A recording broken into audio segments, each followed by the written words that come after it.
3, 2, 1, go. ಅಣ್ಣ ಈ ವರ್ಷ ಬಹಳ ಚೆನ್ನಾಗಿ ಮೆಕ್ಕೆಜೋಳ ಬೆಳೆದಿದೆಯಲ್ಲ, ಏನು ಹಾಕಿದ್ವಿ ಇದಕ್ಕೆ? ಹೋದ ವರ್ಷ ರಾಗಿ ಹಾಕಿದ್ದೆ ಇದಕ್ಕೆ.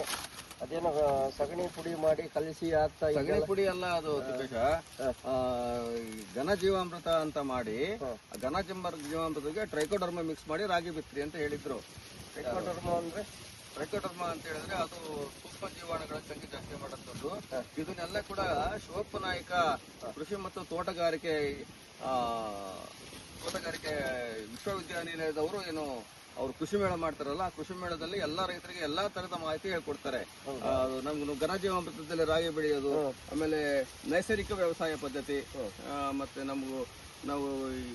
ನಾವು ರಾಸಾಯನಿಕ ಗೊಬ್ಬರಗಳನ್ನು ಬಳಸಿದಾಗ ನಾವು ಮನೆಗೆ ಬೇಕಾದಂತ ತರಕಾರಿಗಳನ್ನ ಆಹಾರ ಪದ್ಧತಿ ಬೆಳ್ಕೊಳ್ತೀವಿ. ನಾನು ಹೋದ ವರ್ಷ ಬೆಳೆದಂತ ರಾಗಿ ಹಾಗೆ ನಾನೆಲ್ಲ ಬೆಳೆದಿದ್ದು ಘನ ಜೀವಾಮೃತ ಮಾಡಿ. ಹೋದ ವರ್ಷ ನಾವು ನೋಡಿದ್ವಿ, ಅದು ಬಹಳ ಚೆನ್ನಾಗಿ ಬಂದಿತ್ತು ತೆನೆ, ಅದು ಎಲ್ಲ ಅದೇ ತರದ ಎಲ್ಲಾ ಮಾಹಿತಿಗಳನ್ನ ಕೃಷಿ ಇಲಾಖೆ ಅಲ್ಲಿ ತೋಟಗಾರಿಕೆ ಇಲಾಖೆ ಕೃಷಿ ಮೇಳದಲ್ಲಿ ತಿಳಿಸ್ತಾರೆ.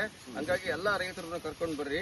ಎಲ್ಲಾ ರೈತರಿಗೂ ಎಲ್ಲ ರೈತ ಬಾಂಧವರಲ್ಲಿ ವಿನಂತಿ, ಈ ಸಾರಿ 9, 7, 8 ಮತ್ತೆ 9, 10ನೇ ತಾರೀಕಿನ ತನಕ ಇರ್ತಕ್ಕಂಥ ಶಿವಮೊಗ್ಗದ ಕೃಷಿ ಮೇಳಕ್ಕೆ ತಾವೆಲ್ಲರೂ ಬಂದು ಉಪಯುಕ್ತ ಮಾಹಿತಿಗಳನ್ನು ತಗೊಳ್ಬೇಕಂತೇಳಿ ತಮ್ಮಲ್ಲಿ ವಿನಂತಿ.